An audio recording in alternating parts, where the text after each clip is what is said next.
If you haven't seen the postings out there that Candace Owens revealed yesterday with text messages that Charlie Kirk sent her, and really destroys the narrative that Andrew Colvin and others are trying to create that Charlie and Candace had totally gone separate ways. They didn't communicate. No, they remained friends. And there's no question, I've shown you evidence before, Charlie was thinking about bringing her back. But let me just step aside from this controversy for a second that I'm not going to sidestep totally. Um, this is how I'm choosing to look at the Charlie Kirk situation.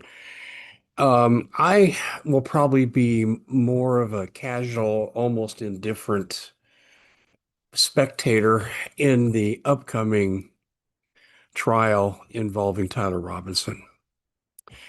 And it's quite clear he didn't do what they said he did in the manner he did it.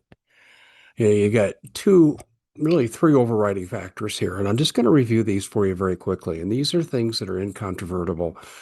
A 30-06 did not strike Charlie.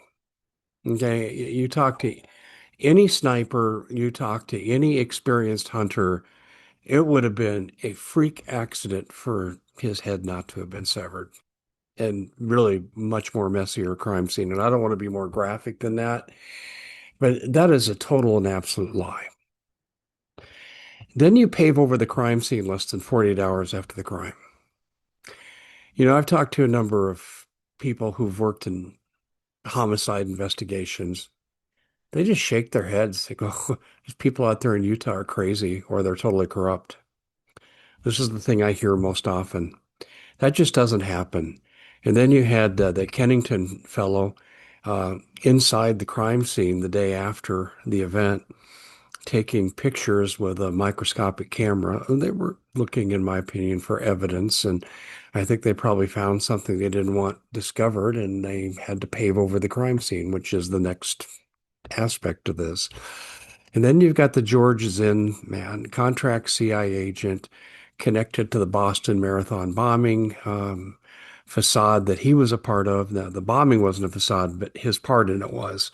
And connected to 9/11. And, he just has a history of this. And he stands up in the fifth row after Charlie goes down and says, I did it, shoot me, and does an unspeakable thing with his clothing that I'll just leave out there for your imagination. You can imagine.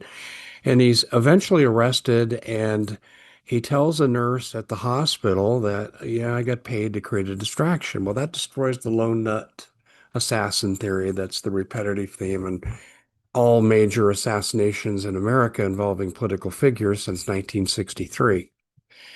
And well, over 6 decades of this nonsense, it's just not true.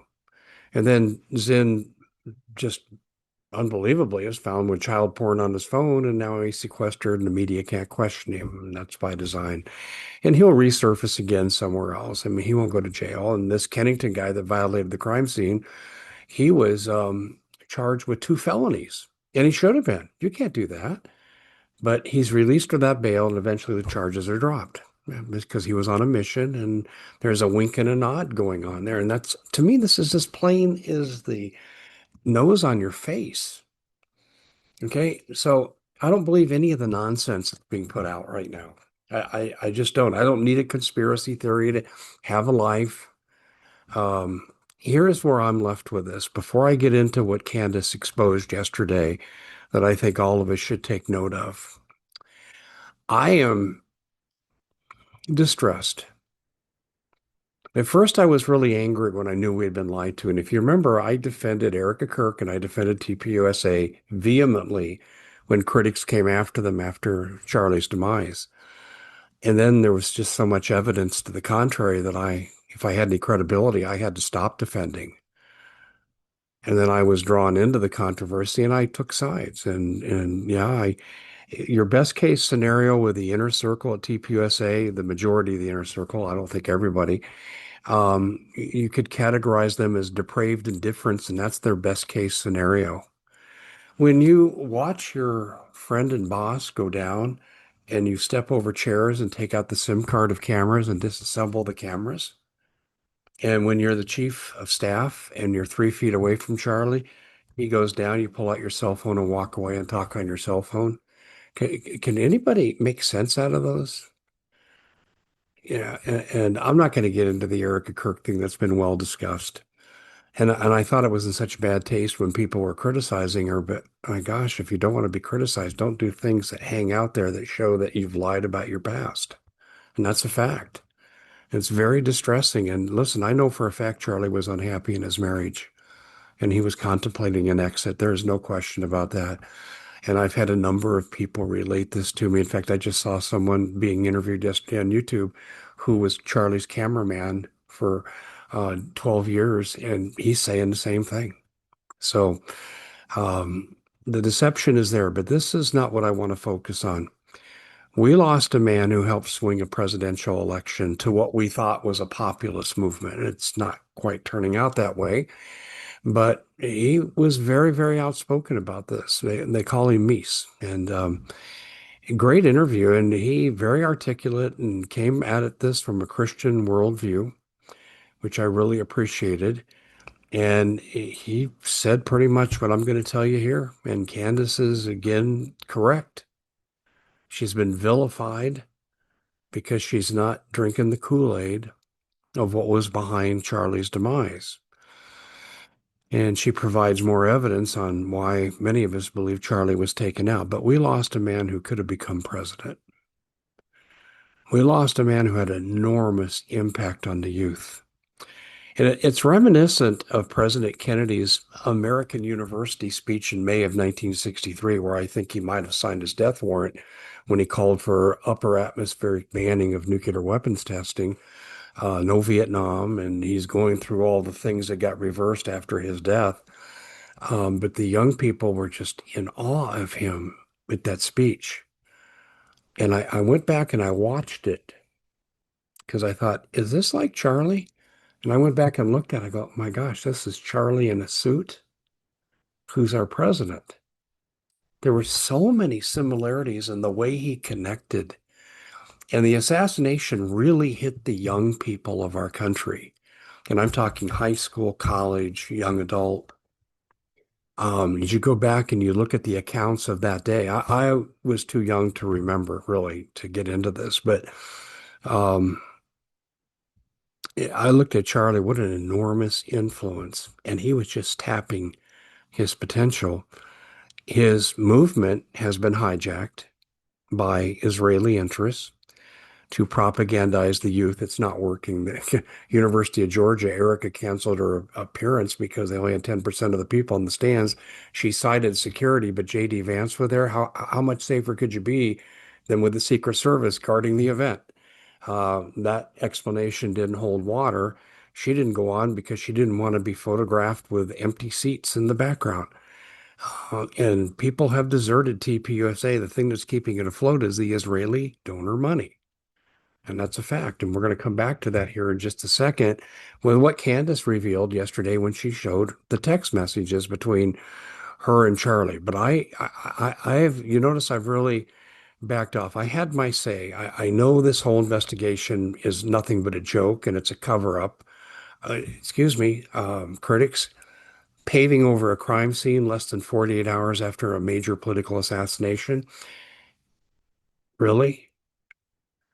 You know, let me make a parallel to JFK. Do you know that when they discovered there was a missed shot, because Bucky Walters, as Sheriff Bucky Walters, was standing in Dealey Plaza next to a man who was struck by a bullet that deflected off the curb and struck him in the cheek. Oh my gosh, the Warren Commission had a third shot and this missed. This is why they came up with the magic bullet theory that no one believes who's ever looked at gunshot autopsies or forensics of shooting. And you know what they did with the evidence? This is interesting. The feds, the FBI comes and they drill out the area of the curb where the bullet struck. And they had to do this, in my opinion, because they would have discovered microscopically that bullet didn't come from Oswald's gun. And so what they did is they took this to the National Archives and then very quickly they destroyed it. And when Walter Cronkite, CBS newsman, asked, why did you do that? They said, to save space. So for a piece this big, they destroyed it because of space. They destroyed it because of evidence. And it's the same thing with the paving over the crime scene.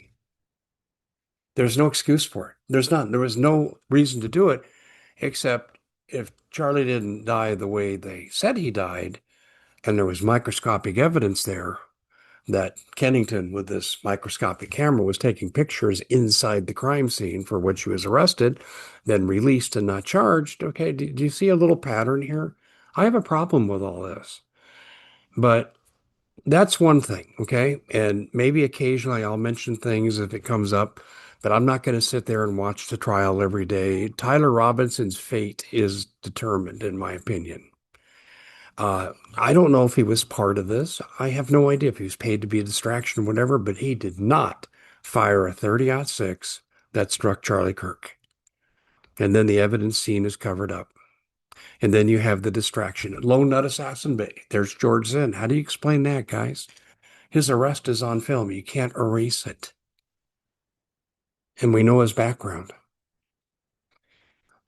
But what's distressing is the man that we lost. You know, Charlie and I connected because of voter fraud allegations and issues in 2020 and again in 2022. And I was an outspoken critic. And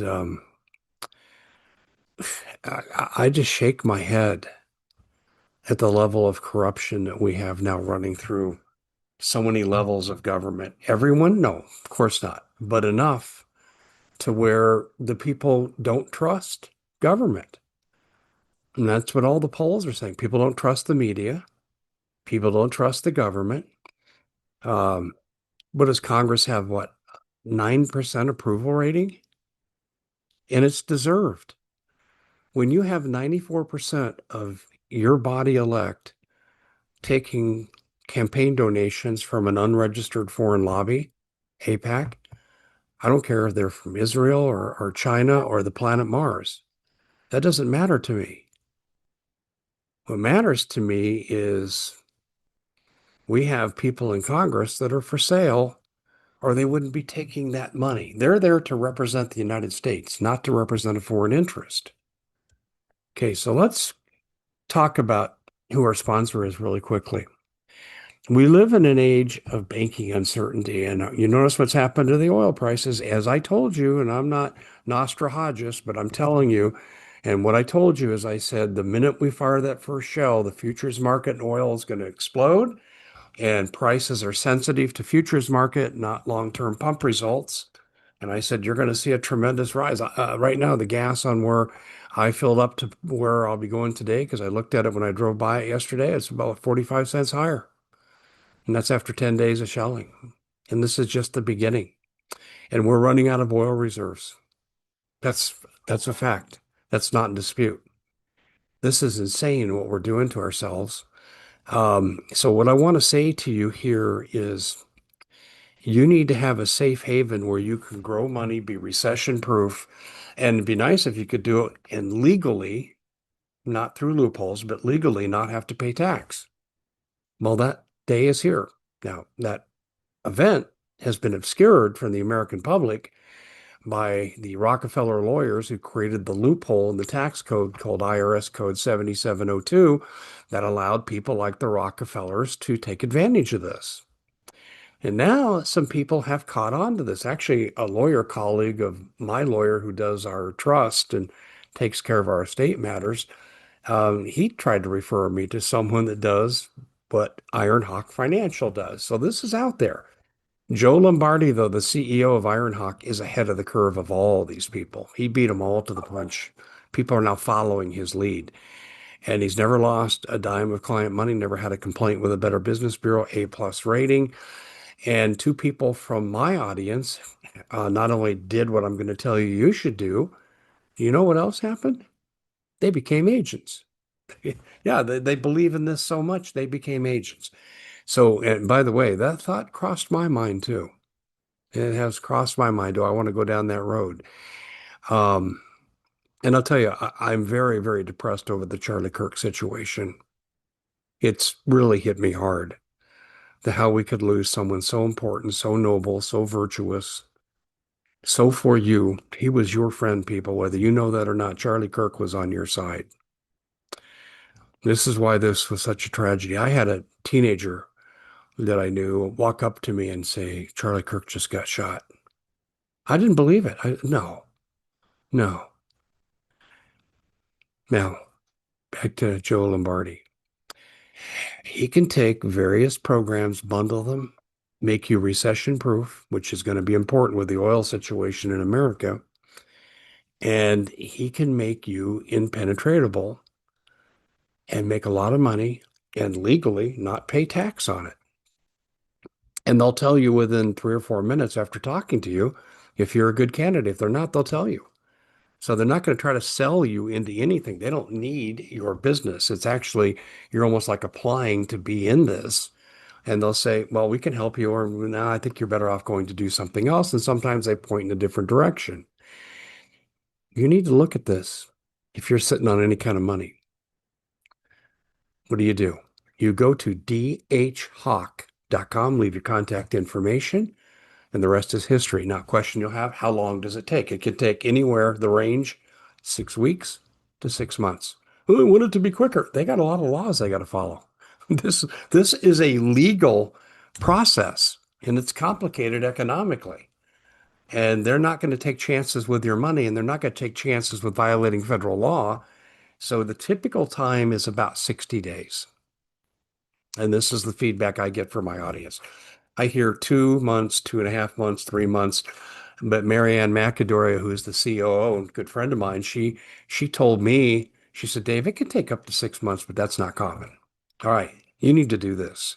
dhawk.com. Speaking of hawks, I'm going to call attention to something here, and I'm going to tell you, I'm angry. I'm angry and I'm depressed over the death of Charlie Kirk, and I will probably never get over this. I have very similar feelings. I fell in love with President Kennedy, as an adult. As I look back on his presidency and I learned about history and I taught history, I thought he did so many great things, tried to do so many good things. If Kennedy had lived, we wouldn't have lost 58,000 Americans in Vietnam. Of course, the military industrial complex wouldn't have made a lot of money either. We wouldn't have had all the nuclear testing going on that cost us billions of dollars in 1960s dollars to replace. He was stopping that as well. He was really the pioneer of the crypto movement. Now, he didn't use crypto, it was called silver certificates, but he said the Federal Reserve is corrupt. They're self-serving. They make money off giving us money to spend. That's not right. And so he went silver certificate. We might have had some Federal Reserve reform had he lived. He really made the wrong people angry, didn't he? And I look back on it and I mourned his loss in retrospect. And Charlie, I mourn his loss in real time and after the fact. And there's no one to replace Charlie. There's no one at TPUSA who can touch him. And Blake Neff, you're not Charlie. Stop acting like him. Stop imitating him. It's irritating. I can't even stand to watch the podcast any longer. Go do your own thing, but don't just be yourself. Don't try to be something you're not, Blake or Andrew and the rest of that crew. Okay, because I find it insulting to his memory what you're doing. And I'm going to be very honest with you. Charlie was moving away from Israeli donors because he didn't think it was in the best interest of our kids that could fight and die in a war for Israel. It's called Iran. And Charlie did not want our money spent that way. He wanted distance between us and Israel. He felt Israel had undue influence in this country and on our government. And he made that clear. Now, TPUSA will deny that, but Charlie said no to donor money. And what happened after he died? The donor money exploded and they went totally like, if you criticize Netanyahu, you're an anti-Semite. I got called an anti-Semite by him with my grandmother's name being Freiberg. I mean, it's laughable, but they followed the money. And what do they say in the Bible? What does it say in the Bible? It says the root of all evil is the love of money, right? Okay, let's take a look at a summation here of what Candace revealed yesterday. Candace Owen releases private text from the late Charlie Kirk on donor pressure. On July 23rd podcast, Owen shared messages from Kirk, founder of Turning Point, where he vented frustration at Jewish donors pressuring him over Israel criticism. Stop. The June meeting in the Hamptons with Israeli donors, they were screaming and cussing at Charlie. We know that's a fact. That came out before Charlie was offed. And that's a fact. And one donor pulled $2 million out. And I think people inside TPUSA, this is why you talk about the indifference at the crime scene. Terrell Farnsworth jumping over a chair, disassembling the cameras, and you get the amazing Mikey McCoy, as they call him, walking away, talking on the phone, not giving Charlie a second look when he lies on the ground dying. Um, Money can make you exhibit depraved indifference. Am I going to sit here and say they're part of an inner circle plot that was part of the demise of Charlie? No, I couldn't prove that in court, but I certainly know there's photographic evidence. You have seen video evidence that shows quite clearly the depraved indifference. I would hope if my friends were standing by me and I went down in a heap, they would attend to me and they would summon medical personnel and not let some random security people transport me to the hospital. What a joke that was, but I digress. Let's continue here. Um, The text messages said Charlie, he, quote, told them to go to hell, in quotes, and that they were on the same team as Satan, obviously. This fuels her ongoing feud with Kirk's widow, Erica, and TPUSA Associates after his 2025 assassination by Tyler Robinson. Okay, notice how the presentation here is saying Tyler Robinson did it. He's not been convicted of anything, but they're stating this in the affirmative like it's already been proven. Charged with a murder over Kirk's conservative views. Owens frames the text as proof that Kirk's support amid her claims of deceit and cover-ups, though TPUSA calls them out of context and authorities affirm Robinson's sole guilt with no evidence of broader conspiracies. Okay, do you know what a deceptive post this is? I'm just going to go and jump over to Joe Kent, the former head of counterterrorism. I would say that's a very sensitive and powerful position. By the way, he also won 5 silver stars in combat. And Tulsi Gabbard was his boss, the director of national intelligence. They wanted files released, and this has been very public now. This is nothing that's, someone told me under the table and it's just not true or provable. It's out there in the public sphere. And they told Kash Patel, the FBI director, we want your evidence that Israel might have been involved in taking down Charlie. And he refused. He didn't say it wasn't true. He just said, I'm not giving you what we got. And so they went to President Trump, they being Tulsi and Joe Kent, and Trump said, meet with Susie Wiles, my chief of staff. Well, the problem is Susie Wiles ran Netanyahu's 2023 campaign for prime minister. What? Yeah, public record. It's a fact. So they're meeting with people who have no interest in releasing this. Now, you have the director of counterterrorism says, I want information on the assassination of Charlie involving possible foreign actors. No, you can't have it. The head of counterterrorism. But then here's the big boss, Tulsi Gabbard, director of national intelligence, Kash Patel's boss. You can't have it. And then they bring in Susie Wiles, representing President Trump. No, you can't have it. Uh, does that maybe put this statement here in a little bit of doubt? These are public records, and boy, the Joe Kent and Tulsi Gabbard are all out of a job now. Oh, they can say I resigned because of this, that, and the other. They were fired, and they were allowed to maintain some reputational, by shall we say, reputational benefit by. Well, Joe Kent went out pretty boisterously, but Tulsi was allowed to go quietly, and she's not done. Yeah, I know people that know her. She is not done. Tulsi is going to be talking. Um, I look at this here. This is such garbage, and it just speaks to the cover up continues. Why can't the evidence be released? Maybe there's nothing to the evidence, but they requested certain documents that weren't given, that were derived from FBI investigation. And then no one ever asked this question. There's this little thing in our Constitution called the 10th Amendment. You may have heard about it. It's federalism, separation of powers, federal, state, local, okay? Primarily federal versus local and state. And we have constitutional rights that are guaranteed to the federal government and constitutional rights guaranteed to non-federal government. Okay, a murder inside a state without proof of cross-border involvement or cross-state line involvement does not bring in the FBI. The FBI overstepped their authority by far. They violated the 10th Amendment. Why did they jump into the investigation? Why? Charlie was assassinated in Utah by a man from Utah. And they just said, here, there's no evidence of broader conspiracies, okay? The FBI had no jurisdictional authority, yet they gathered information and refused to release it to proper authorities for further review. Does that not make you suspicious? After all these months since Charlie's been gone, do you see why so many people don't believe what we're being told? And I'm going to tell you, I'm going to say something that Charlie's cameraman said in the interview I watched. He said, can you imagine if Charlie had voiced resistance to the first bombing of Israel? Didn't want it. Told Trump that. Told Joe Kent that. Can you imagine if Charlie had been around with Venezuela, Iran, and just let that sit? Maybe that's why they don't want the files released. There's a reason.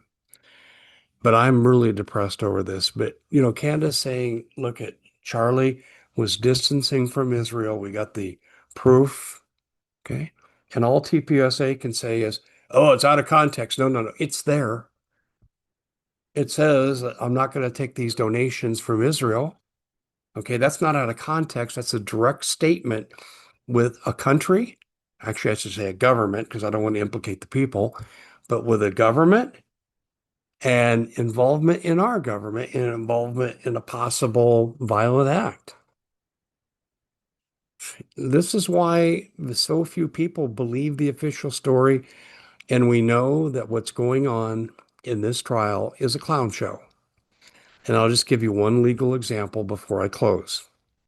A few days before the pre-trial started, the prosecution, who had been under pressure from the defense to produce hundreds of thousands of pages of requested evidence, gave it to them a mere 48 hours before the procedure. Well, no legal team has the ability to go through this and find possible exculpatory evidence proving innocence or an alternative theory that might make sense. They didn't have the time. Well, they wanted a long extension. The judge said no. And I'm going to tell you something that's potentially damning here. And maybe this is just a coincidence, but this bothers me. There is a gentleman named Ryan Mata, and Ryan Mata pulled IP addresses behind searches. They searched a number of things from Israel on an IP address, Tel Aviv in particular. And one of them was the judge before he was appointed to his position where he would have gained jurisdiction over this trial. Coincidence, perhaps, but that caught my attention. Now that's been scrubbed, but Ryan Mata preserved the screenshots, shared them widely. This is, again, not in dispute. And the night before, on September 9th, someone else appeared in an IP search from Tel Aviv and also Huntsville, Alabama, the regional headquarters of the FBI. And it was a IP search on Tyler James Robinson. And when this was released, that's how I found out what his middle name was. I had never heard of it the night before. Now, again, we can say coincidence, people win the lotteries, but you have to really back up and say, what the heck is going on here? And then, Charlie was a man who said, ask questions, question authority, question the government, don't accept things at face value. That was Charlie's mantra with the young people. Yet his former organization, TPUSA, trust the government. Shut up, stop asking questions, or we're going to sue you. And there were people that got cease and desist letters, like Zach DiGregorio, man behind Project Constitution. So much for the organization that Charlie said, let's ask questions. And you think of all groups that would want full disclosure to make sure the real responsible people are brought to justice. would be TPUSA, but they don't want you talking about it. And then they went through their own internal purge. And when some people started to speak out, like Aubrey Litch, who had a high position in TPUSA, her husband caught TPUSA surveilling their house with video equipment. That's a proven fact.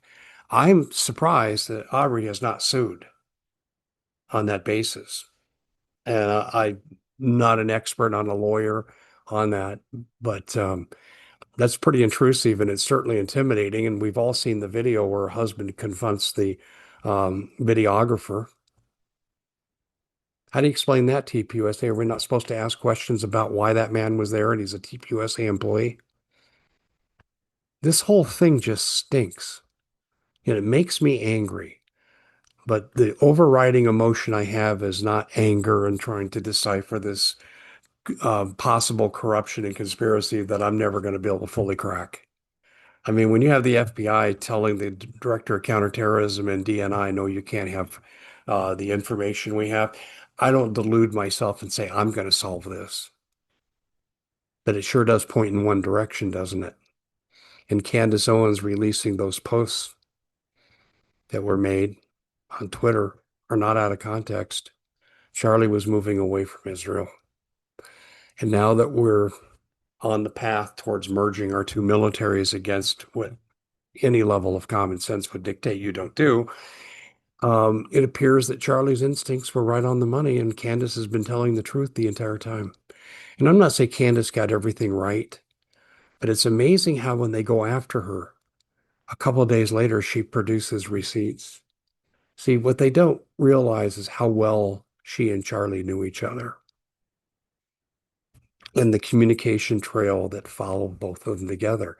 And she can refute all these false claims, and she's done that. I take a 30,000-foot view now. You notice I haven't talked about it very much lately.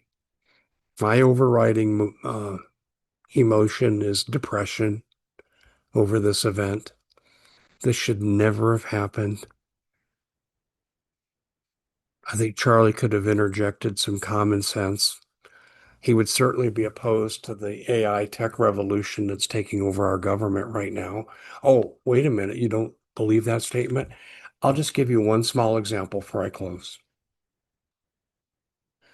The Science and Technology Board was completely fired by President Trump early this year.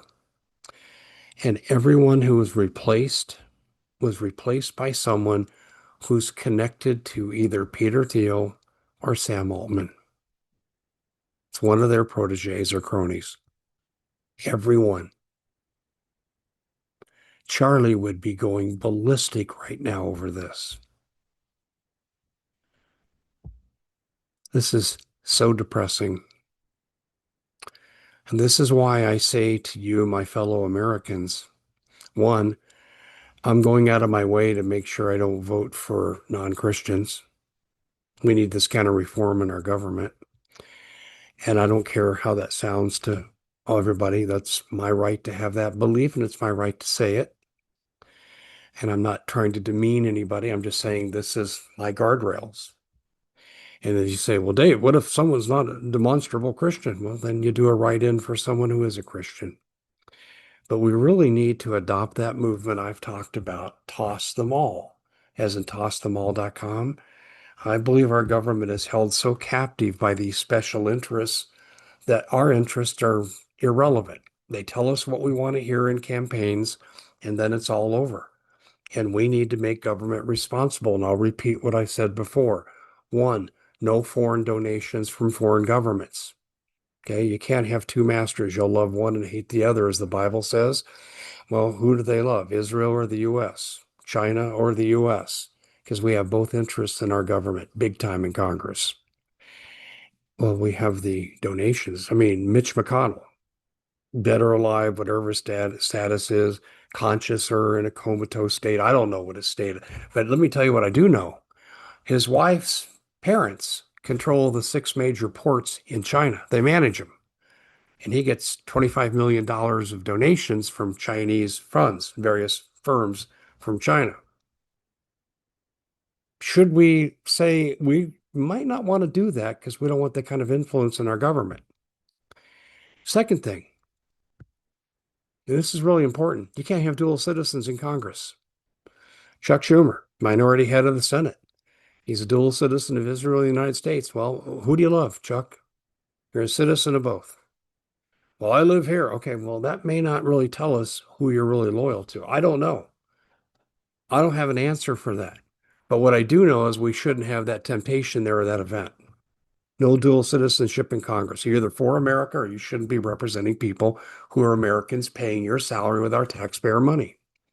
The next thing that we need to do is to not allow corporations like big tech to basically buy influence at every level of government they're doing now. We got local governments, local populations, I should say, up in arms over the tech centers.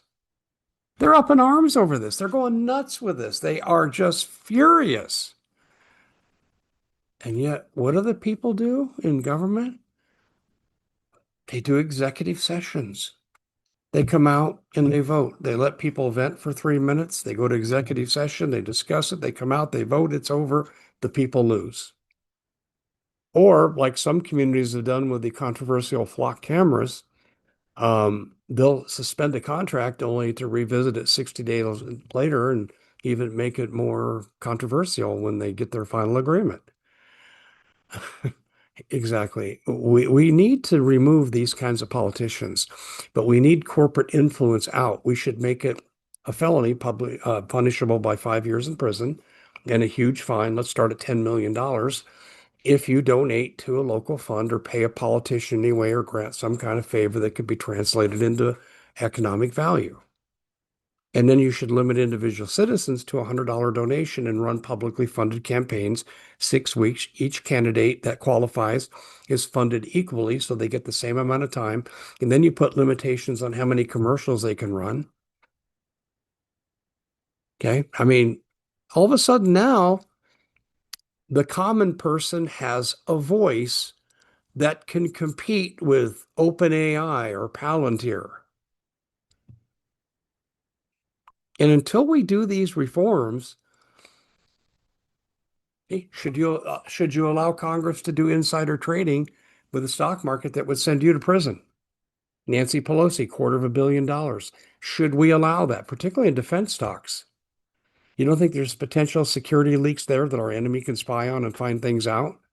Well, of course there are. Yes, they may get briefed in security meetings, but when they go out and they start buying stock, foreign entities can look at that pattern and figure out what we're up to.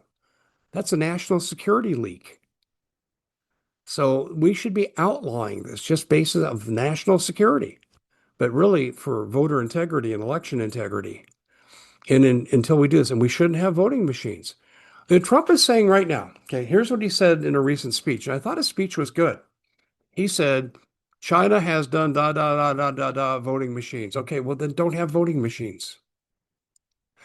Same day counting, no late ballots unless you're military or have a medical exemption given by the government. And you do same day voting, same day counting. Plain and simple. If China's doing these things and machines are part of it, then why are machines still in our elections? I think that's a valid question. Trump's the one that said it.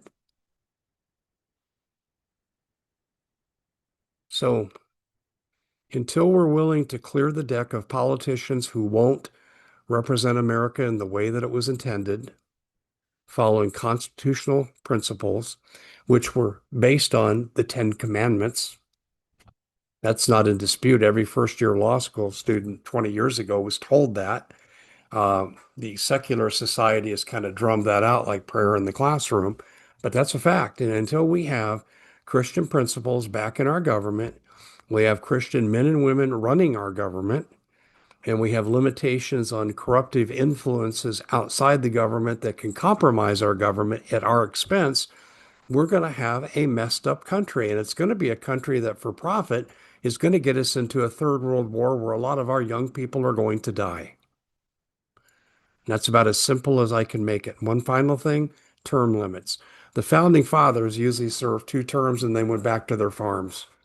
Okay, stop grifting.